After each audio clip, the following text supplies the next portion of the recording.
With the showdown between the U.S. and Iran, President Trump has had meetings in the Situation Room for the past 2 days, weighing a decision on whether the U.S. forces will join Israel in attacking Iran's nuclear facilities. He says he has not made a final decision yet, but a source tells ABC News that the president is getting comfortable with the idea of taking out a key Iranian nuclear facility called Fordo, built 300 feet deep inside a mountain. Because the president has approved an attack plan in the event he does decide to take military action. He has not, as you said, ruled out, well, a diplomatic solution. Hasn't ruled that out yet. We're going to have the latest from the ground in Israel, but our senior political correspondent, Rachel Scott, starts us off at the White House. Good morning to you, Rachel. Robin, good morning to you. We know the president has been weighing his options, meeting with his national security team. This morning, sources do tell us that the president has approved attack plans for Iran, but has not decided whether to move forward with them. The world now awaiting his decision.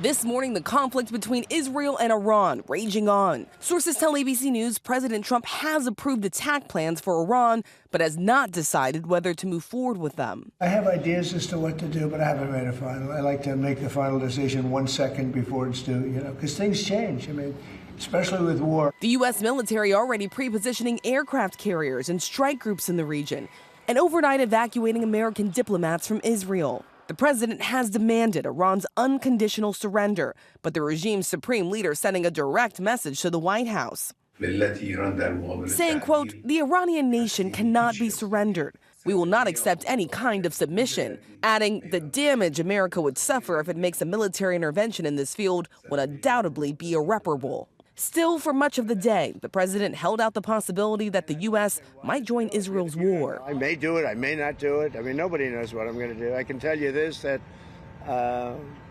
Iran's got a lot of trouble. Sources say the president has been under pressure from Israeli Prime Minister Benjamin Netanyahu to get more involved, as only the U.S. has the 30,000-pound bunker buster bomb capable of penetrating Iran's nuclear site buried deep underground.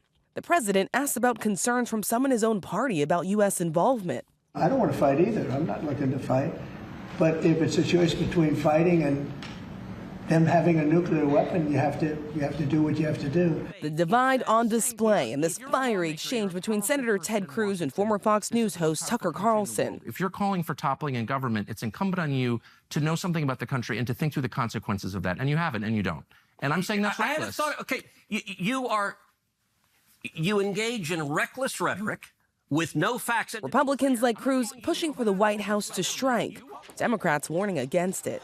We don't need to escalate in Iran. That doesn't make anyone in the Middle East safer, and it certainly doesn't make the United States any safer. And there is a notable change in tone from the president. When I spoke to him over the phone this weekend, he told me there was no deadline for Iran to make a deal. Now he says it's very late for them to be talking, saying that he is losing patience, George. Yeah, it's clear we're getting close. Okay, Rachel, thanks very much.